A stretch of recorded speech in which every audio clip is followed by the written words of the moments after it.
Hi there, this is Ryan Karnowski, Director of Community Development for the City of Stevens Point, here today to discuss with you accessory dwelling units and accessory commercial units.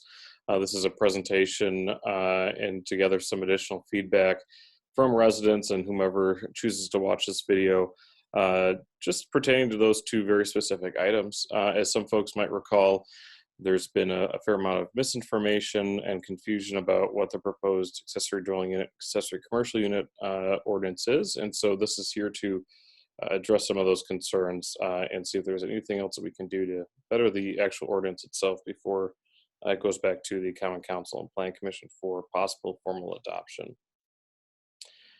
Before we get too far into this, here's some key contact information. Myself, again, Ryan Karnowski, Director of Community Development.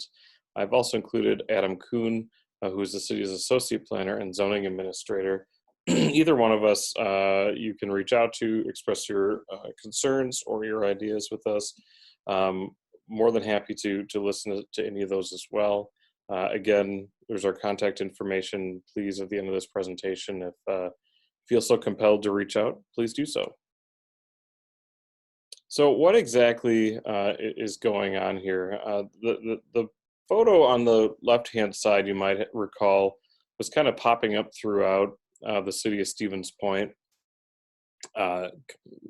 towards the middle, early parts of June, expressing concerns about citywide zoning changes that were imposed on every home, saying things like permitted additional two-story rental unit per lot, and expressed folks to call their alders and reach out to city staff to express their concerns about the proposal. So the city of Stevens Point has been exploring the accessory dwelling unit, accessory commercial unit concept since March of 2020. In fact, the last in-person city plan commission meeting we had in March of 2020 started to address some of these concerns that were brought forward about allowing accessory dwelling units, accessory commercial units on all residentially zoned parcels. Then, of course, COVID hit, changed the world, and city staff was more focused on other items. During that time, we also had a staff change. Our associate planner left. We had hired a new associate planner. And so that brought us to spring of 2021. Knowing that this was still on the back burner, city staff began to work on an amendment to allow accessory dwelling unit, accessory commercial unit in all residential zoning districts. Part of this was spurred by the pandemic, trying to proactively address the changes that working and living in the same space came as a result of COVID-19. And also just identifying that the world's changing post-pandemic. People are going to be working in more remote areas of the country, more rural areas like Stevens Point, as opposed to larger metropolitan areas. And so wanting to be proactive in identifying ways that we can make it more easier to allow accessory commercial units or accessory dwelling units was part of that conversation. So June of 2021, we at this point had brought forward, I think, 2 or 3 different iterations of the accessory dwelling unit, accessory commercial unit for discussion only to the city's plan commission. Finally felt comfortable enough. We went through the public hearing process, and that's when signage like this one started to show up throughout the city, just expressing concern about the zoning changes. Ultimately, the Common Council directed staff to start having some neighborhood presentations and to gather additional feedback, and they took no formal action on the proposed ordinance change.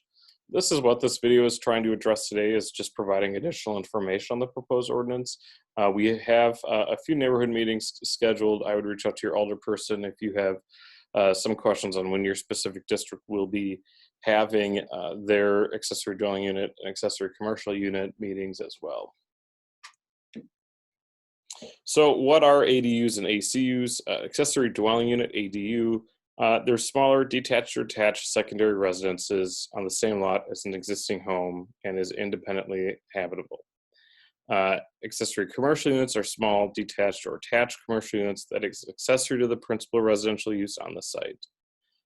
More commonly referred to as granny flats, guest homes, guest cottages, mother-in-law suites, alley flats. Really, the photo here shows you a good example of what an accessory dwelling unit or accessory commercial unit could look like. Here are some examples of accessory dwelling units. The most common that we see throughout the Midwest really is the garage on the first floor and the living space up above, or commercial space up above. And you can see that shown through a number of examples here.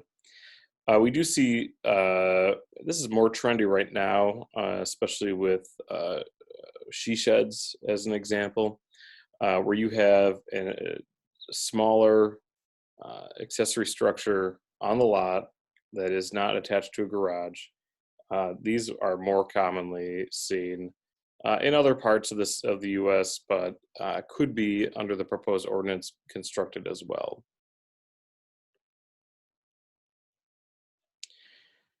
Homeowner goals for accessory dwelling unit construction. There's a number of reasons that homeowners would want to construct an accessory dwelling unit or accessory commercial unit. A few of those are listed. Some additional rental income, aging in place as folks, as their parents age, wanting to be able to bring them closer to home, but not necessarily wanting them to live in the home itself. This may provide an opportunity for them to live in a smaller single-story home. On-site care or multi-generational living as well. Additionally, sometimes tourist rooming houses such as Airbnb, VRBO are often utilized as part of the rental income for accessory dwelling units. The city has similar goals, but I think are more abstract goals for accessory dwelling unit, accessory commercial unit construction. First and foremost would be to provide additional affordable housing opportunities. This has been identified through the city's comprehensive plan, our soon-to-be adopted strategic plan, our 2017 housing study, a number of documents that we've either contracted out to be created or created internally, saying that these are the goals of the community as it relates to creating additional affordable housing. Increase density through the city through what's known as gentle density in the urban planning world. Spreads development from the core, downtown Division Street and North Side areas to other parts of the community, the east side, the south side, as an example, or the central part of the city, and provides additional housing opportunities through the missing middle. If you don't know a lot about the missing middle of housing, I encourage you to Google it. There's some great videos online about missing middle housing, how you have everything from single family, and you also have high density apartments, but there's not a lot of in between. Townhomes, as an example, fourplexes, sixplexes, or eightplexes. Another goal of the city would be to lessen development restrictions in single family zoning districts that would provide more opportunity for local investment in housing. These are some what I consider to be 30,000-foot views of ADU and ACU construction, but are really important pieces of this conversation. The city's been working really hard over the last several years to add housing, one unit at a time. This in front of you now shows you just some general ideas of what's been going on in the city. Berkshire Affordable Senior Housing. This is a subsidized senior housing project located on 3rd and Water Street, across the street from Edgewater Manor, recently opened. Very, very successful thus far, over 80% occupancy at this time. On the city's north side, the 4th Avenue Townhouse development, these are zero lot line. These are actually each independently owned. That project has also been very successful in getting more of that middle housing, missing middle housing. On the lower left-hand side, you have the proposed convent redevelopment plan. This is actually the townhomes that would be added to the backside of the convent, but the convent itself would be converted to affordable senior housing, similar to the Berkshire Senior Housing Project here, but it's more focused on multi-generational living, where the convent would be affordable senior housing. The townhomes, like you see here, are more designed for for family style living. So families of 4, as an example, could afford to live at these townhomes here. And finally, if you drive down Center Point Drive at all, you might notice that The North Side Yard project is coming along really well. The first two buildings are starting to get framed up. That's a market rate project. Ultimately, that'll bring about 211 units to the area. Really, what you have is the North Side Yard and the Berkshire Senior Housing Project. Those two have really been in the downtown area, and we continue to look for additional housing opportunities in the downtown area. But the Convent and the 4th Avenue townhomes, as an example, are really geared towards North Side development and revitalization of the city's North Side. So that gets us into City Stevens Point's proposed ordinance. I'm going to go through it. It's going to get a little convoluted, and we understand that, but just hang on with us, and we'll try to explain it a little easier and a little bit better to understand.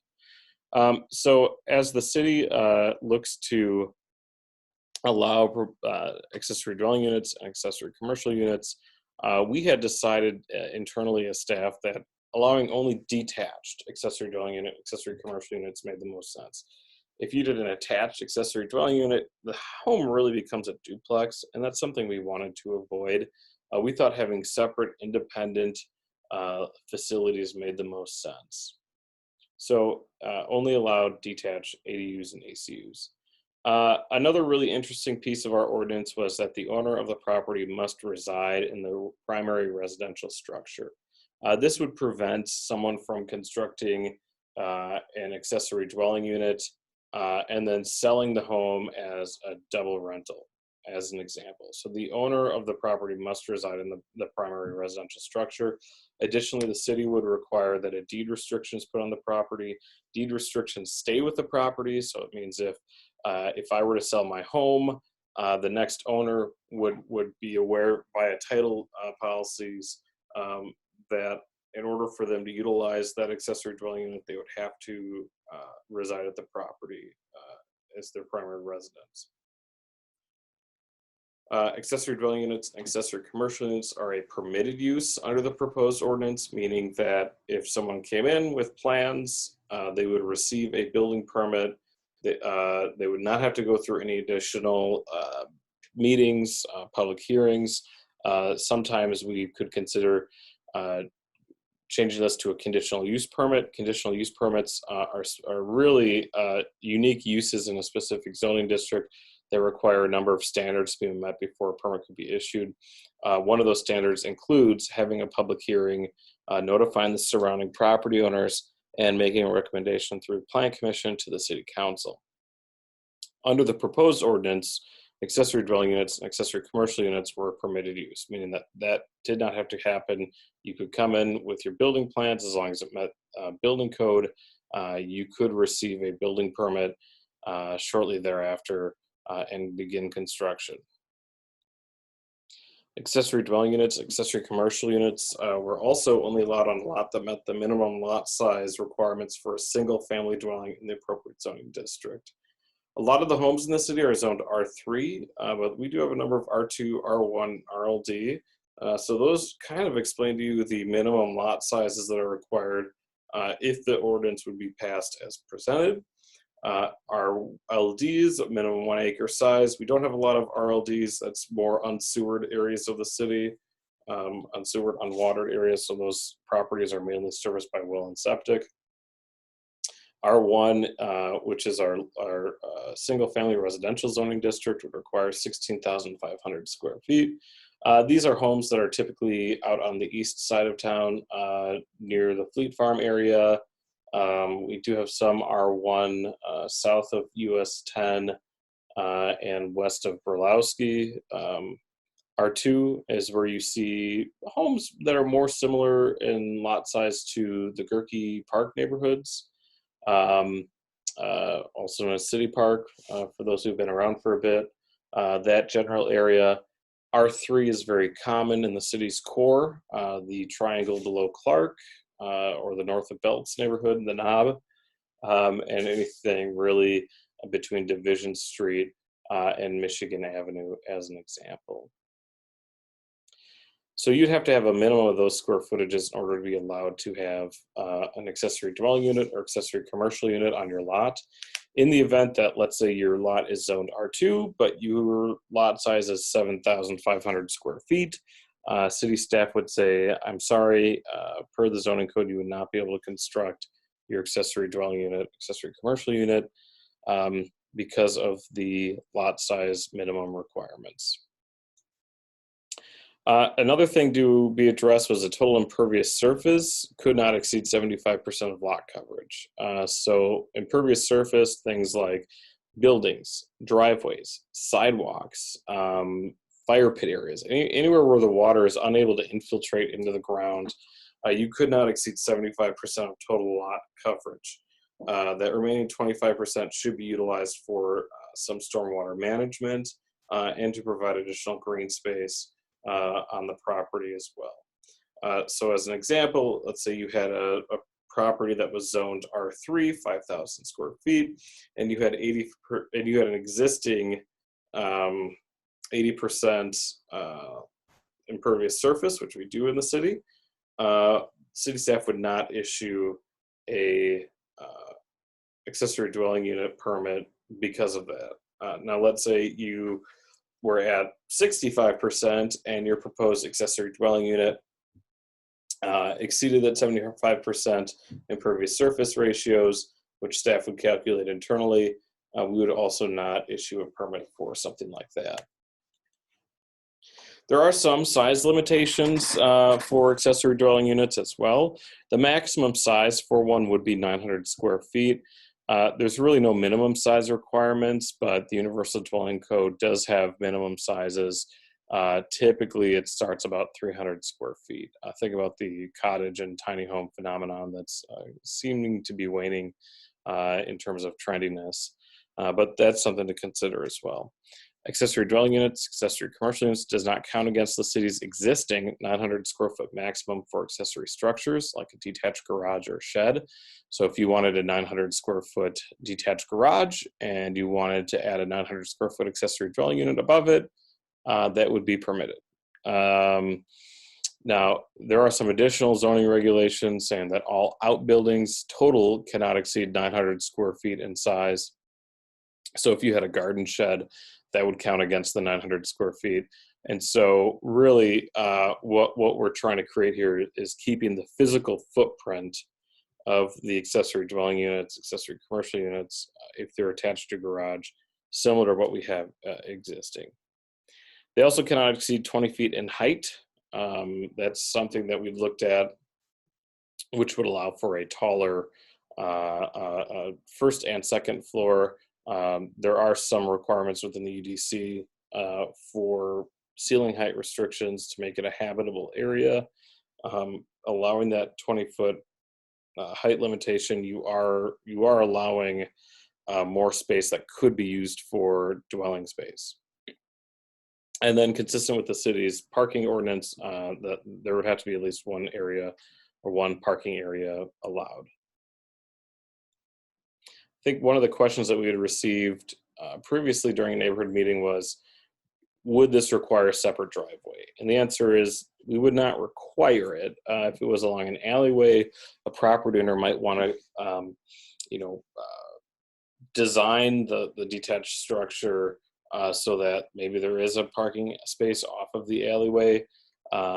But no, we would only allow one driveway. So you would be sharing a driveway with whomever would utilize the accessory dwelling unit in the back, whether it be a renter, your in-laws, as an example. But as long as you identify one parking area, city staff would likely issue a permit for something like that. Continuing on, occupants must meet the definition of family. City Stevens Point has a pretty restrictive definition of family. Essentially, it's no more than two unrelated individuals. However, individuals related by blood, marriage, adoption, or any legal relationships that make up a family could reside in an accessory dwelling unit. Someone might say, well, how is that stopping a family of 6 from living in a 1-bedroom accessory dwelling unit? We do have code restrictions on number of bedrooms, number of bathrooms, and size of family that we would continue to enforce as we do today. Tourist rooming houses, Airbnb, VRBO, again, are permitted in all zoning districts if the owner lives on site. So this would stay consistent with that. Uh, they are conditional use. I know I mentioned that a little earlier, what a conditional use permit is in the R4 and R5 zoning districts if the owner does not live on site. In the downzoned areas, which is RLD, R1, R2, and R3, if the owner does not live on site, it is a prohibited use. So you have to live on site in order to operate the accessory dwelling unit as an Airbnb or VRBO. This is an item that I know has been brought up a few times. Do we want to allow something like this? I think there's some amendability to the code with this specific item. However, that's going to be ultimately up to the council to decide if they wanted to allow it for tourist rooming houses. Another thing that was pretty unique in our code itself was accessory dwelling unit. Accessory commercial units must have their own water and sewer lines. A good example would be, let's say Adam, our associate planner, is renting from my accessory dwelling unit in my backyard, and the water is coming off of my house to go to the accessory dwelling unit, and let's say I don't pay my water bill, and the city comes and turns my water off. Well, now that means that Adam, who lives in the accessory dwelling unit, doesn't have water and makes that property uninhabitable. So to prevent something like that, we do require that they must have their own water and sewer lines. Yes, it's definitely more expensive than I think what a lot of folks might realize to do, but it also makes the most sense for the community as we move forward with allowing something like an accessory dwelling unit. Continuing on, setback from property lines. This is where it gets a little convoluted, but bear with me for just a moment here. As long as the accessory building is less than or equal to 15 feet in height and 10 feet away from all structures on the parcel, the building can be 3 feet from the side and rear lot line, 10 feet if it abuts an alleyway. However, and that's throughout the city, that's pretty standard language within our zoning code. However, if the building is zoned R1 and greater than 15 feet in height or closer to any building than 10 feet, the minimum setback from side yard and rear yard is 10 feet. So you do have some additional requirements. Again, if the accessory dwelling unit is 20 feet in height, they would have to be 10 feet from the side yard and the rear yard if it's zoned R1.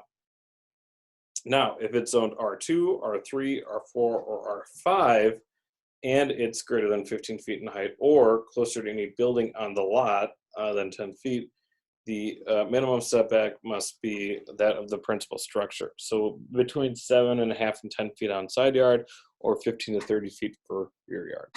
It gets very convoluted and very complicated. And so if you're confused, we get it.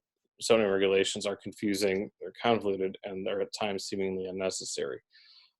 There's a reason that Adam Kuhn and I have gone to college for 4 years or more to study land use and zoning regulation because it sometimes takes an advanced degree to fully understand the implications of zoning. But that's why we're here, and we're here to help address some of the concerns that folks might have. It's also important to know that zoning helps keep our community safe, sustainable, and keeps property values up, among others. So zoning is a really important part of local government, but please, if you have questions as we work through this, let us know. Real quick, we're going to show you some examples of how an accessory dwelling unit could look within the city. So before you, if you can see my mouse here, this would be the street on the what I'll call the north side. But this is a typical city lot. This is 50 by 130.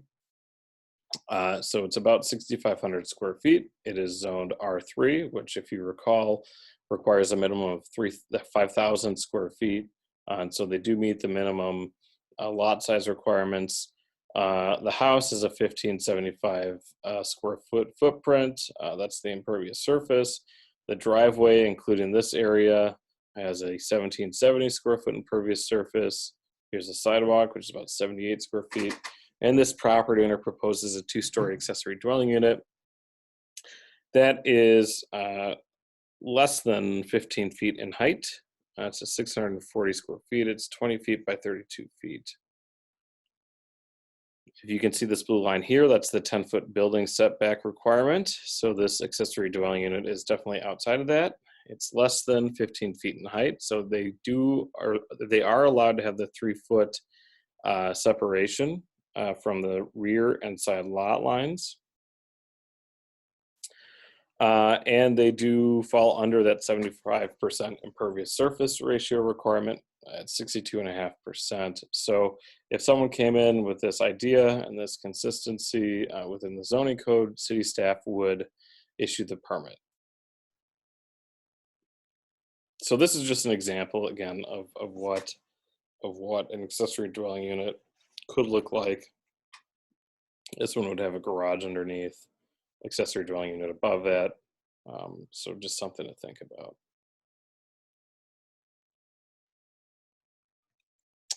Here's another example. This one's going to get a little bit more convoluted. So you can see the street here on the right-hand side of your screen. This is a 1.5 story home that's 1,185 square feet in size. You can see the cross-hatched area is the driveway or additional impervious surface. They also have the sidewalk here that would count against the impervious surface, if you recall from earlier. We do have the 10-foot building setback requirement, and you can see that from both of these items. This is an actual existing garage, which is not conforming because of its setback from the lot line. So you can see it's pretty much right on the lot line, which makes it a non-conforming structure. The proposed 1-story accessory dwelling unit here meets that 10-foot setback requirement from the existing non-conforming garage, also meets the 10-foot setback requirement from the existing home, is under 15 feet in height, and so it also meets the 3-foot minimum setback requirement.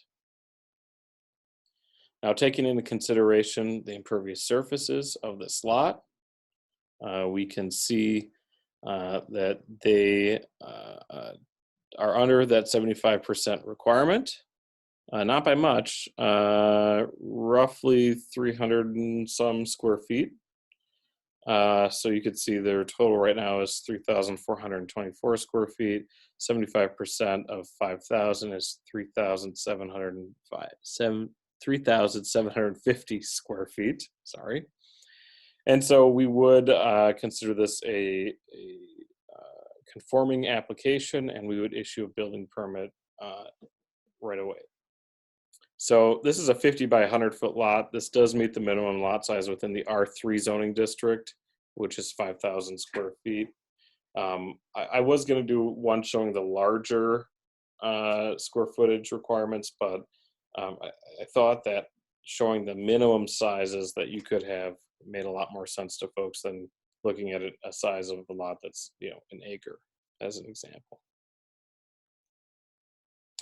So that's the presentation. I understand this is a little harder because we're not in person. I'm not able to go and answer questions that folks might have, but please feel free to reach out to either myself or Adam Kuhn, the city's associate planner and zoning administrator. We do want to talk to you. We do want to have these conversations. This is an important part of what we do as urban planners, is the public outreaching. If you have any questions or comments, or you'd like something changed, feel free to write us. We'll take that all into consideration as we look at addressing some of the concerns that were brought up previously.